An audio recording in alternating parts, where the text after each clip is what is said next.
تو میری ایک دو باتوں سے میرے جیسے ہزاروں لوگوں کی باتوں سے بھی کیا فرق پڑے گا، جبکہ پورے کا پورا نظام اس بیس پہ اسٹیبلش ہوا ہے. اور اس کے پیچھے بہت بڑی وجوہات ہیں. سب سے بڑی وجہ یہ آپ کے سامنے ہے، آپ نے دیکھا ہوگا کہ آج کل کی جتنی بھی ایڈورٹائزنگ ہے وہ ساری کی ساری عورتوں کے ساتھ کی طرف ڈائریکٹڈ ہے. اس کی بنیادی وجہ اکنامکس دیتا ہے. اکنامکس اس کی کنزیومر سائیکالوجی اور اکنامکس اس کی وجہ دیتی ہے کہ اس وقت دنیا میں سب سے زیادہ جو اسپینڈنگ پاور ہے نا وہ عورتوں کے پاس ہے. یعنی کہ اگر آدمی بھی کام کرتا ہے تو جو اسپینڈنگ کر رہی ہے وہ عورت کر رہی ہے.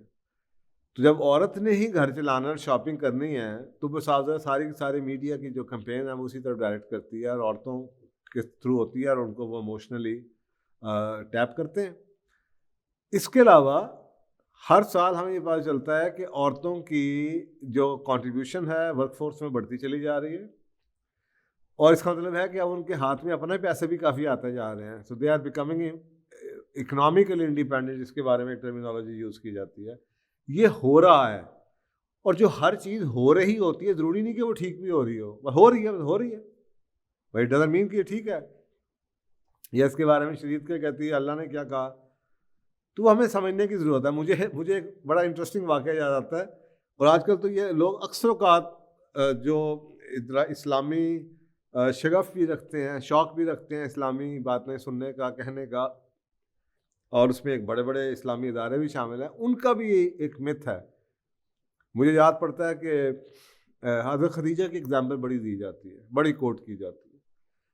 اور میں اکثر لوگوں سے کہتا ہوں سبحان اللہ، یہ دیکھیں میں نے ابھی آپ کو کہا الفاظ کے معنی نہیں ہوتے، معنی آپ کے اندر ہوتے ہیں یا معنی آپ کے بلیف کے ہوتے ہیں. بلیف کے بیسیکلی بلیف کے معنی ہے جو آپ کے اندر بھی ہے، آپ کیا مانتے ہیں. اگر میں رب کی کتاب کو ٹھیک مانتا ہوں اور یہ کہتا ہوں کہ رجال القوامون، آدمی ہے قوام، تو پھر مجھے اسی واقعہ جو حضرت خدیجہ رضی اللہ تعالیٰ عنہ سے کہا ہے اس میں کچھ اور نظر آئے گا. اس میں نظر آئے گا کہ حضرت خدیجہ ایک بہت وائز وومن ہے، پورے کے پورے عرب کے اندر بہت نامور ہیں، بہت بڑا خاندان ہے، خاوند بہت زیادہ امیر تھا، ٹریڈنگ کا بزنس تھا، اور ان کی ڈیتھ خاوند کی ہو جاتی ہے. انہیں کام مجبوری سے کرنا پڑتا ہے، اپنے خاوند کا کام سنبھالنا پڑتا ہے. وہ سنبھالتی ہیں لیکن ان کو جلدی احساس ہو جاتا ہے یہ کام ان کے بس کی بات نہیں ہے. وہ رسول پاک صلی اللہ علیہ وسلم کو پیغام بھیجتی ہیں کہ جی میرا قافلہ ہے، آپ اس کو لے جائیں. اور جب رسول پاک صلی اللہ علیہ وسلم قافلہ ٹریڈنگ کا لے کے جاتے ہیں تو وہ پتہ چلتا ہے کہ ان کو اس سے کافی پروفٹ ہوتا ہے. تو ان کو پتہ چل جاتا ہے کہ پہلے جو لوگ ٹریڈنگ کرتے رہے ہیں وہ لوگ اس میں ہیرا پھیری کرتے رہے ہیں. ان کو سمجھ آ جاتی ہے یہ کام میرے بس کا نہیں ہے، اور ساتھ ہی آپ ان کو رسول پاک صلی اللہ علیہ وسلم کو شادی کا پیغام چلا جاتا ہے. اچھا، اب دیکھنے والی بات یہ ہے آج کے دور میں آپ کے خیال میں ایک عورت اتنی اکنامیکلی انڈیپینڈنٹ اور اتنے بڑے خاندان سے ہو جیسے کہ حضرت خدیجہ تھیں، تو آپ کے خیال میں آج کے دور میں ایسی عورت حضرت محمد صلی اللہ علیہ وسلم سے یعنی کہ اپنے کام کام کے لیے رکھا گیا ہو اس سے شادی کریں گی؟ یاد رکھیے کہ اس وقت آپ کے اوپر بھی وحی نہیں آئی تھی، تو آپ ابھی پیغمبر نہیں بنے. تو کیا آپ شادی کریں گی اور اپنا پیسہ سارا کے سارا ایک ایسے جن کو آپ اپنے ورکر رکھا ہو اس کو آپ اپنا مشن میں بھی بعد میں آپ نے سارا پیسہ لگا دیا؟ بیکاز اس کے پیچھے سائنس کیا سمجھ آتی ہے؟ سائنس یہ سمجھ آتی ہے کہ آلدو آپ نے تجارت کا کام سنبھالا مجبوری کے طور پہ، لیکن آپ کو یہ پتہ تھا کہ یہ کام عورت کا نہیں ہے، اس لیے آپ نے پہلی فرصت کے اوپر ہی دوبارہ شادی کر کے قانتات بننے کو پریفر کیا، بجائے اس کے کہ آپ انڈیپینڈنٹلی اکنامیکلی انڈیپینڈنٹ تو آپ آلریڈی تھی، آپ یہ کام کرتی رہتی. آج کے دور میں ایک عورت ہے جس کی اچھی خاصی تنخواہ ہو، بڑی پوزیشن پہ ہو، گھر کوٹھی ملی ہو، میرا نہیں خیال کہ وہ کبھی شادی بھی دوسرے کا سوچے گی بھی کیونکہ مجھے کہ شادی کرنے کی کیا ضرورت ہے، کیونکہ یہ ہمارا ذہنیت بدل چکی ہے. تو یہ ڈپینڈ کرتا ہے کہ ہم اس میں سے لینا کیا چاہتے ہیں. اور مزے کی بات ہے کہ اسی حدیث کے اوپر مجھے ایک بہت بڑے اسلامی ادارے نے ایک پروگرام کے لیے بلایا، ایک پبلک پلیس کے اوپر، اور وہ پروگرام خواتین کا تھا، امپاورنگ عورتوں کے اوپر پروگرام تھا، کئی سال پرانی بات ہے. اور انہوں نے مجھے کہا جی خواتین کا پروگرام آ رہا ہے اور امپاورنگ وومن پہ ہے اور آپ نے ان کو موٹیویٹ کرنا ہے. تو میں نے کہا میں نے کہنا کیا ہے جی, آپ اس پروگرام میں آپ چیف گیسٹ ہیں, آپ نے بس بولے, آپ نے جو بولنا ہے, آپ تو موٹیویٹر ہیں ماشاء اللہ. تو میں نے اللہ سے کہا اللہ ٹھیک ہے, میں اس پروگرام میں گیا اور میں نے ساری کی ساری وہ باتیں کی جو میں بھی آپ کے ساتھ کر رہا ہوں. ان کے عورتوں کے کام کے گئے تو ساری ورکنگ وومن بیٹھی ہوئی, اب مجھے پرچیاں آنی شروع ہو گئی کہ چپ کریں, یہ کیا ہو گیا, یہ کیسے ہو گیا.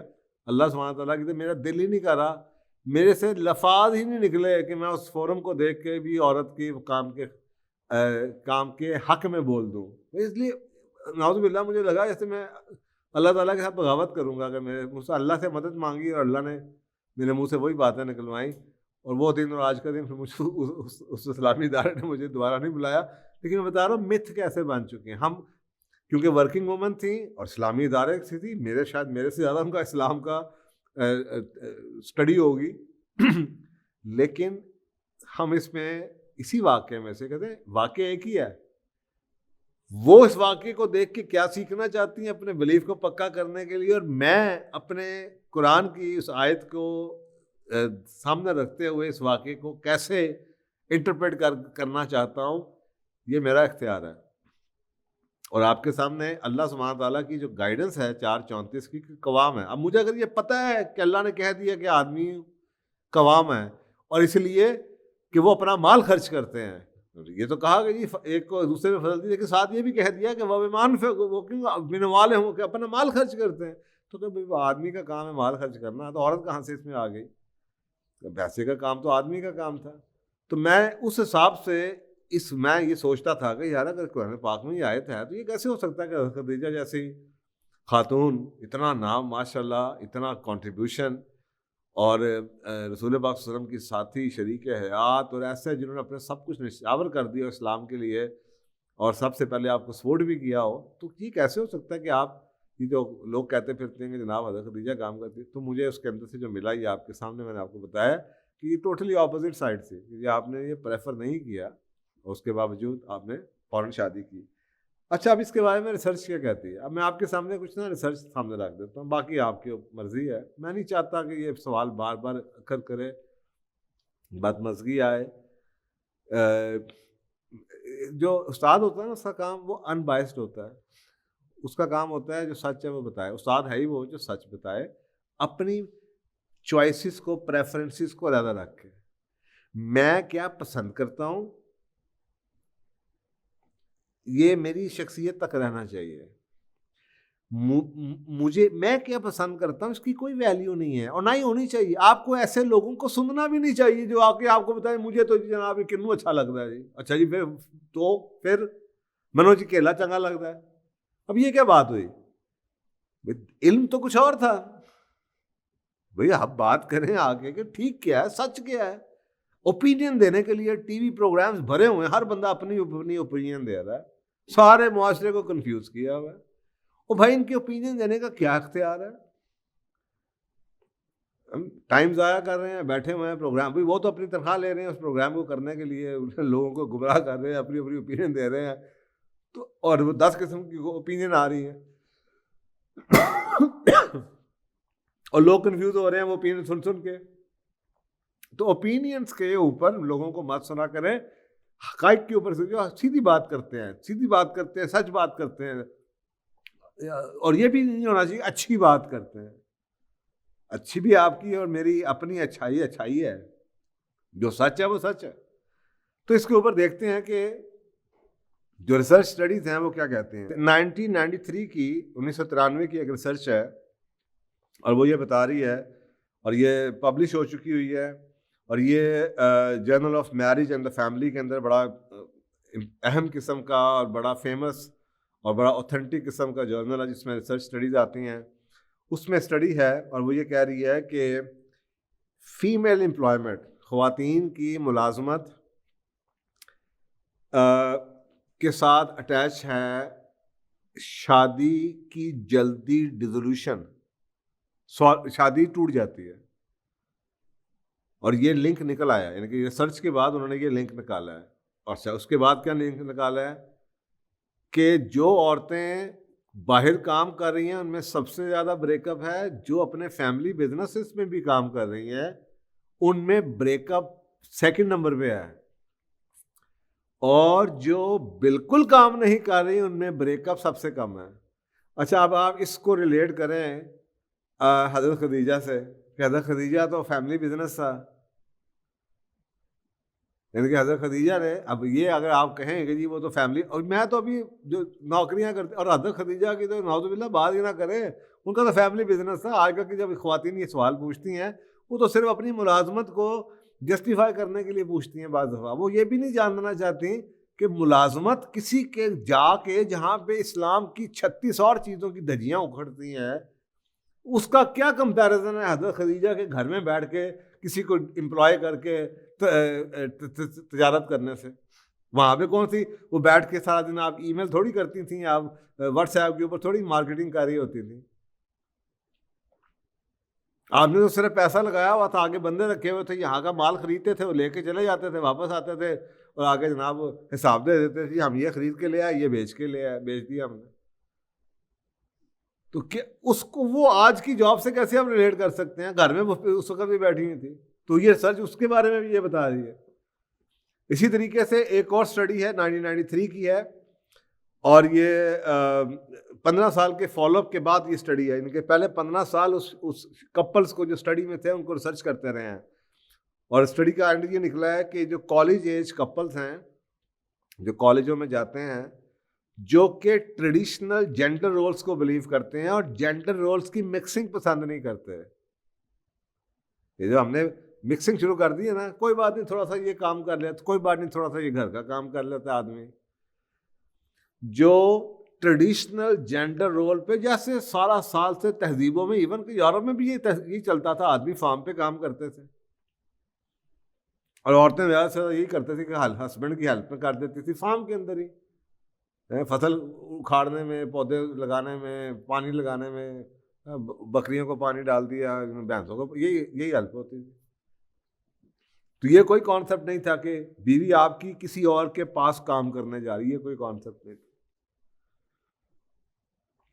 تو اس کے انہوں نے کہا کہ they are one much more likely to make enduring marriages, وہ لوگ جو اپنے ٹریڈیشنل رولز کے اندر رہتے ہیں وہ ان کی شادی لانگ ٹرم ہے، 15 سال ریسرچ ہوتی رہی ہے، جبکہ وہ لوگ جو کہ اسکول کالج کے دور میں اس چیز پہ بلیو کرتے تھے کہ رول مکسنگ ہونی چاہیے، کوئی ہمیں تو ایسا خاوند چاہیے جی، ہمیں تو ایسی لڑکی چاہیے جی، ہمارے شانہ میں شانہ کام کرے، تو اس کیس کے اندر 15 سال کی اسٹڈی کے بعد پتا چلا کہ ان میں طلاقیں زیادہ ہیں۔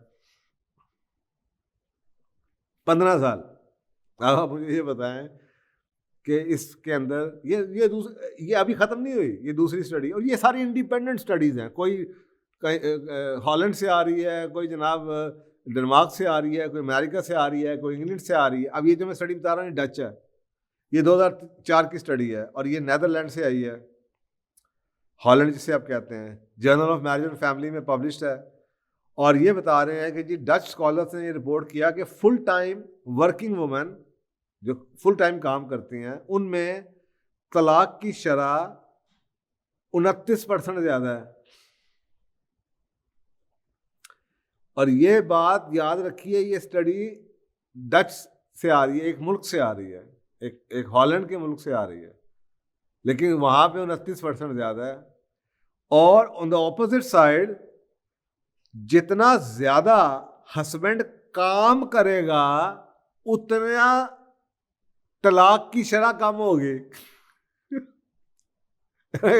آپ یہ سوچیں، it makes all the sense for a man to be a man stay outside for longer hours. ایک آدمی جب گھر میں بیٹھ جائے گا تو لڑائیاں بڑھیں گی، اور ایک عورت جب گھر سے باہر چلی جائے گی تو لڑائیاں بڑھیں گی۔ یہ کہنا چاہ رہے ہیں آسان الفاظ میں آپ کو، یہ ریسرچ یہ بتا رہی ہے کہ آدمیوں کو صبح سے لے کے رات تک باہر رہنا چاہیے، وہ چاہے بیویاں کہتی ہیں ہائے آپ دیر سے کیوں آتے ہیں، وہ عزت بہت اچھی ہے۔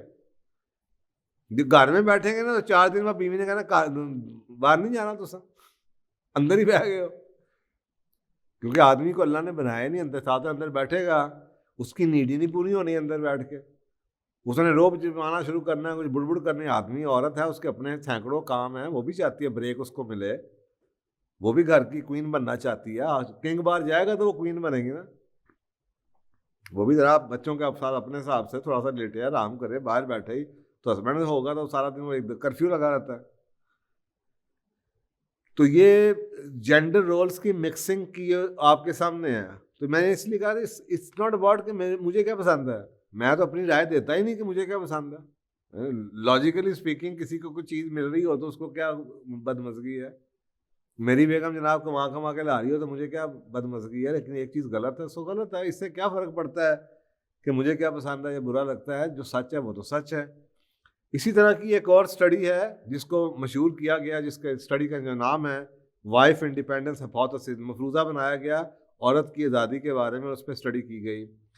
اور اس میں لکھا ہوا ہے کہ جی وائف ریسورسز، عورت کے جو ریسورسز ہیں financial resources, they are positively related to the divorce. جتنی عورت کی پاس فائنینشیل ریسورسز زیادہ ہوں گے اتنے طلاق کے آڈز بڑھ جائیں گے. اب ایسی اسٹڈیز ہیں جن کو اکثر اوقات اب چھپا دیا گیا ہے، ملتی بھی کم مشکل سے ہی ہیں، کیونکہ جو نیا سسٹم بنایا جا رہا ہے وہ اس میں یہ فٹ نہیں آتی. تو یہ تو ہمارے پاس پرانی سامنے سنبھال کے رکھی ہوئی اسٹڈیز یہ تھیں.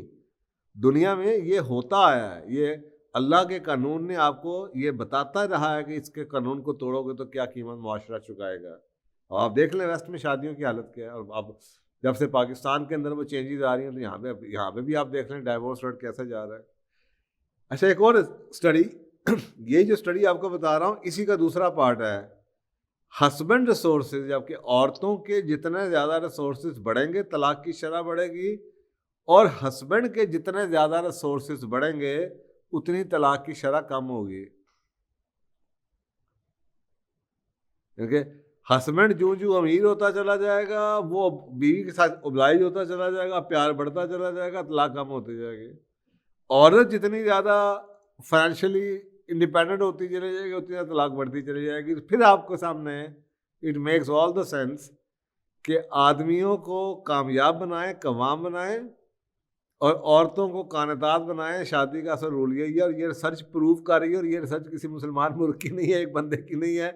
یہ ریسرچ وہ ہے جس کا باقی اسٹڈیز کے اندر حوالے دیے جاتے ہیں، جو سوشالوجی اینتھروپولوجی کی اسٹڈیز ہیں. دنیا میں لوگ ہیں جن کو یہ پتہ ہے، لیکن ان کو بھی چپ کرا دیا کہ یار چھوڑو یار، اب جو ٹرینڈ چل رہا ہے بس چلنے دو، کیونکہ آج کل لوگ یہ سننا نہیں چاہتے.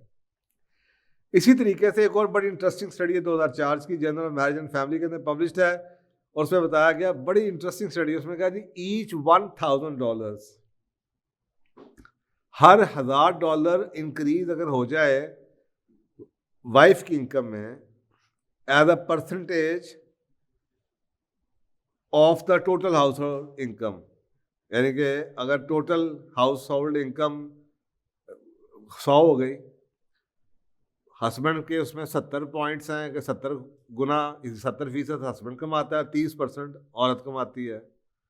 اب وہ کہتے ہیں کہ اگر ہر ایک پوائنٹ عورت کا پرسنٹیج بڑھ جائے، کہ اگر آپ فرض کریں کہ آدمی کا 69% رہ گیا اور عورت 31% پہ چلی جائے، تو وہ کہہ رہے ہیں ہوتا کیا ہے، ہر ایک پوائنٹ ہر ایک پرسنٹیج پوائنٹ کانٹریبیوشن ٹوٹل گھر کی انکم ہے جتنی عورت کی بڑھے گی، 1% انکریز اس کا انکم میں شیئر سے 2.5 سے 3% انکریز ہے طلاقوں میں. اب اس کو ایسے دیکھیں کہ 1% سے 2.5 گنا انکریز ہے، 1 to 2.5 to 3، 2.5 گنا 3 گنا فرق پڑتا ہے. تو ایک طرف تو عورت محنت کر رہی ہے، کما رہی ہے، دوسری طرف اپنے ہی پاؤں پہ کلاڑی مار کے اپنی شادی کو کمزور کر رہی ہے. کہاں کی عقل مندی ہے یہ؟ ویسٹ کی عورت نے یہی تو کیا، کوا چلا ہنس کی چال اپنی بھی بھول بیٹھا، یہ تو بیوقوفی کی انہوں نے. اچھا اب میرا جو ہائپوتھیسس ہے نا، اب یہ اسٹڈیز ہیں، میں اکثر انہی اسٹڈیز کے اوپر انالیسس کرتا رہتا ہوں کہ اس کے معنی کیا ہوں گے، یہ کیسا ہوتا ہوگا، کیوں ہوتا ہوگا. اس پہ یہ نہیں کہ میں کوئی چیلنج کر رہا ہوں، میں تو یہ کہہ رہا ہوں اور میں دیکھتا ہوں کہ یہ ہوتا اس کے پیچھے ہے کیا. تو میں نے بھی اپنے کئی تھیوریز بنائی ہیں. مجھے لگتا ہے کہ اللہ تعالیٰ کا قانون ہے کہ محنت فلائسل انسان اللہ ماسا انسان کے جتنا محنت کرو. ایک عورت ہے وہ کام کرے گی, پہلے ایک آدمی کام کرتا تھا, وہ عورت بھی کرے گی, تو کیا ہوگا؟ یہ صاف ظاہر ہے کہ جی جو اس کا امپیکٹ آپ کو نظر آئے گا وہ تو یہ نظر آئے گا کہ جناب پہلے ایک تنخواہ آتی تھی اب 2 آ گئی ہیں. پہلے گھر میں 50,000 آتا تھا, اب گھر میں 80 آ گئے, لاکھ آتا مہینے کا. تو صاف ظاہر اللہ کا قانون ہے کہ محنت کی تو کسب تو بڑھ گیا. یہ آپ کو یاد ہے میرا ایک پروگرام کہ رزق کے جو 3 طرح کے رزق ہیں, میں ایک پہلا ہے کسب جو کہ ملنا ہی ملنا ہے. اس کا مطلب ہے گھر کی انکم تو بڑھ گئی, تنخواہ بڑھ گئی, لیکن کیونکہ یہ اللہ کے قانون کے اگینسٹ ہے تو ہوتا کیا ہے, رزق نہیں بڑھتا. اب ہوا کیا, 2 لوگ کام کر رہے ہیں تو مل رہا آپ کو اب 1.5 لاکھ روپیہ آ رہا ہے, 2 لاکھ روپیہ آ رہا ہے, لیکن برکت ختم ہو گئی ہے. اب آپ کے گھر میں جناب ملازم بھی آ رہا ہے, اب گاڑیاں بھی 2 چاہیے, بیماری شاید زیادہ ہو گئی, بچوں کے لیے آپ کو نانی بھی چاہیے, اب گھر میں بھی کھانا باہر سے ہوٹل سے آ رہے ہیں, لانڈری باہر سے ہوتی ہے, ایک ادھر جا رہا ہے کدھر جا رہا ہے, خرچے بڑھتے, یعنی کہ برکت ختم ہو گئی, رزق نہیں بڑھا. کیونکہ رزق کو بڑھانے کے طریقے اور ہیں اور کمائی کو بڑھانے کے طریقے اور ہیں. کمائی آپ نے بڑھا لی آپ کے اللہ نے, اب وہ بھی اللہ کا قانون ہے. محنت کریں ڈبل کو محنت کریں, ڈبل تنخواہ بڑھ جائے گی. 2 بندے کام کریں گے تو 2 کی تنخواہ مل جائے گی. تنخواہ تو مل گئی, رزق نہیں بڑھا. تو آپ خود سوچیں کیوں ہم پاگل ہیں کہ جناب محنت بھی ڈبل کریں اور رزق بھی نہ بڑھائیں. لیکن لوگوں کو یہ بات سمجھ ہی نہیں آتی. اور جی چلے میں پھر کام کر لیتی ہوں. اور بھائی تم اپنے گھر کا کام بھی کرو گی, باہر بھی جاؤ گی, اور اینڈ رزلٹ کھ بھی نہیں نکلنا, کیونکہ رزق نہیں بڑھنا. اللہ کے قانون کو توڑ کے رزق نہیں بڑھنا. ہینڈ ٹو ماؤتھ ہی رہنا آپ نے, خرچے بڑھ جائیں گے, کچھ اور نقصان ہو جائے گا. میری اس پہ انڈرسٹینڈنگ ہے, معاف کیجیے گا اگر آپ نہیں ایگری کرتے, لیکن میرا ہائپوتھیسس میں نے اپنی آنکھوں سے ایکسپیرینس میں بھی دیکھا, بڑا پرانا میرا اس کے اوپر تجزیہ ہے. اچھا, اب یہاں تک کہ یہ تو ریسرچ اسٹڈیز بیک گراؤنڈ میں ہو رہی ہیں, یہاں تک کہ فوربس وومن, جیسے فوربس میگزین ہے بہت بڑا اور بڑا اس کی کریڈیبلٹی ہے, فوربس میگزین میں جناب یہ آ گیا, ٹاپ جو ٹرینڈز آتے ہیں بزنس کے اوپر وہ فوربس میں آتے ہیں. تو فوربس کا ایک رسالہ جو وومن, فوربس وومن کے نام سے آتا ہے. فوربس وومن والوں نے ایک ریسرچ کی اور انہوں نے یہ کہا کہ عورتوں میں ایک نیا ٹرینڈ آ رہا ہے. اب وہ یہ ہے کہ دے آر ناؤ, اب ان کو تکلیف ہو گئی, انہوں نے نقصان اٹھا لیے, گھروں کو توڑ دیا, ان کو پتہ لگ گیا کہ محنت کرنے کے باوجود بھی کوئی اس کا اینڈ رزلٹ کچھ نہیں ہے, نقصان ہی نقصان ہوا. اور جو ہے ایڈیشنل ذمہ داریاں بھی لے لی, گھر کا کام کی ذمہ داری تو تھی وہ بھی کر رہی ہیں اور بیچاری کما بھی رہی ہیں.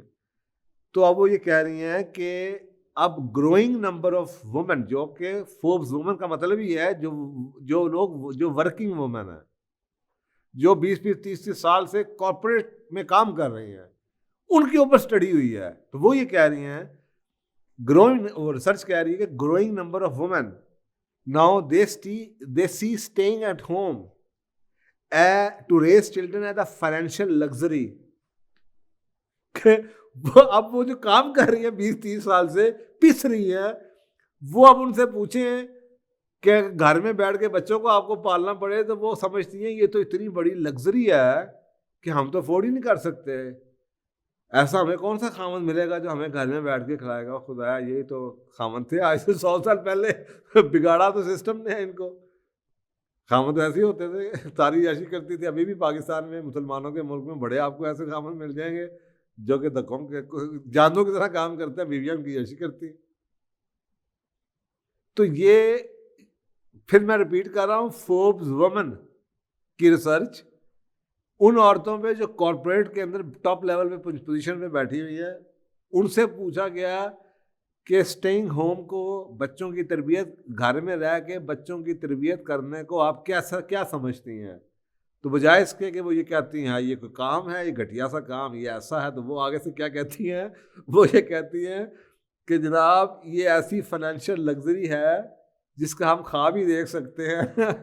یہ زندگی ہمیں کیسے ملے گی کہ ہم گھر میں بیٹھ کے صرف بچوں کے ساتھ عیاشی کریں اور کوئی ہمارا خرچہ اٹھاتا رہے.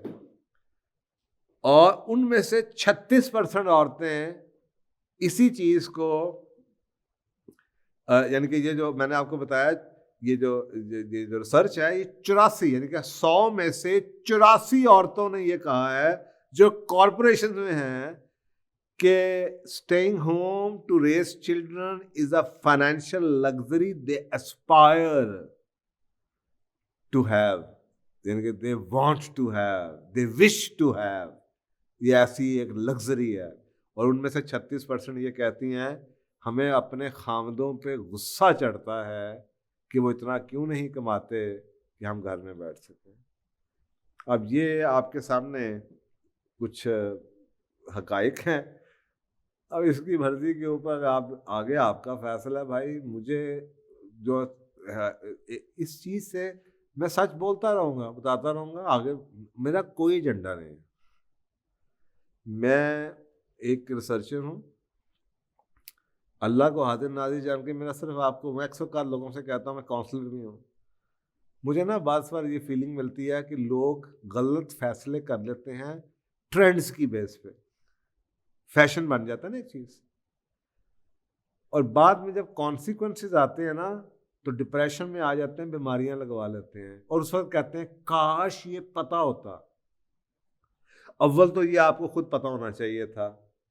اگر یہ جو گروپ ہے نا کہ جو جن کو ریگریٹ اور زندگی برباد کرتے ہیں, ریگریٹس آتے ہیں, میں صرف اس گروپ کے لیے یہ پیغام کر دیتا ہوں کہ دیکھیں آپ نے ایک اوپینین سن لی جو کہ پاپولر اوپینین ہے, جو کہ بھری ہوئی ہے, ہر جگہ عورتوں کے کام کے چرچے ہیں, وہ پاپولر اوپینین ہے, مفت میں مل رہی ہے آپ کو. دوسری طرف ایک اور پہلو بھی ہے, کیونکہ آپ کے آنکھ بند رکھنے سے بلی اگر آنکھ بند کر لے, کبوتر اگر آنکھ بند کر لے, بلی نے جانا تو ہے نہیں, بلی تو ادھر ہی ہے. سکہ ایک آپ کو دکھایا جا رہا ہے, ایک سائڈ اس کی دوسری سائڈ بھی ہے, دونوں سائڈیں ایک بار دیکھ لیں, اس کے بعد جو مرضی فیصلہ کریں. کل کو یہ تو نہیں کہیں گے ہم سے غلطی ہوگی, ریگریٹ تو نہیں آئے گا, انفارم ڈیسیژن سے لیں گے. اللہ سبحانہ تعالیٰ یہی تو چاہتے ہیں کہ بندہ لکم دینکم ولی دین, کہ say the truth, پھر let them choose. لیکن سارے رستے بلاک نہ کر دو, ایک ہی طرف ساری کی ساری ایک ہی سائڈ دکھائی جاتے ہیں. بھائی دوسری سائڈ تو دیکھ لو, اس کے بعد فیصلہ جو کرنا ہے, آپ کی گھر ہے, آپ کی زندگی ہے, آپ کا کم از کم آپ کو ریگریٹ تو نہیں ہوگا. تو میرا ایجنڈا صرف یہ ہے کہ میں آپ کو دوسرا سائڈ دکھاتا رہوں, the other side of the coin. اس کے بعد let people decide. جزاک اللہ. السلام علیکم دوستو. پوچھو اور جانو کہ یہ سیشنز آپ کی پرزور گزارشوں پہ شروع کیا گیا تھا. ہماری آپ سے یہ گزارش رہے گی کہ ان ویڈیوز کو زیادہ سے زیادہ آگے تک پہنچائیں اور صدقہ جاریہ میں شریک ہوں. کیا پتہ آپ کی شیئر کرنے سے کتنے گھر ان کے حالات بدل سکتے ہیں اور آپ صدقہ جاریہ کا حصہ بن سکتے ہیں. جزاک اللہ خیر. جزاک اللہ آپ ساروں کا. نیو سبسکرائبرز ہیں, جو اولڈ سبسکرائبرز ہیں, جو لوگ سوال بھیج رہے ہیں ڈھیر سارے فائز حسن سیال صاحب کے چینل پہ. اس آفر کی دیگر معلومات کے لیے آپ ہمیں کانٹیکٹ کر سکتے ہیں 0333483742 پر. یہ آفرز آپ لوگ جیت سکتے ہیں اگر آپ لوگ 3 مہینوں کے اندر 100 سبسکرائبرز پر فائز حسن سیال صاحب کی ایک کتاب جو کہ ان کے اپنے ہاتھوں سے سائن کی گئی ہوئی ہوگی وہ آپ کو مل سکتی ہے. 300 سبسکرائبرز کے اوپر آپ کو 50% ڈسکاؤنٹ کا واؤچر فائز حسن سیال صاحب کے سیمینار کا مل سکتا ہے. آپ کو 1000 سبسکرائبرز کے اوپر فری پاس مل سکتا ہے فائز حسن سیال صاحب کے سیمینار میں. 3000 سبسکرائبرز کے اوپر آپ فائز حسن سیال صاحب کو ایک 1-on-1 کوچنگ سیشن میں مل سکتے ہیں جس کی ڈیوریشن 1 آور ہوتی ہے ایز پر اسٹینڈرڈ پالیسی.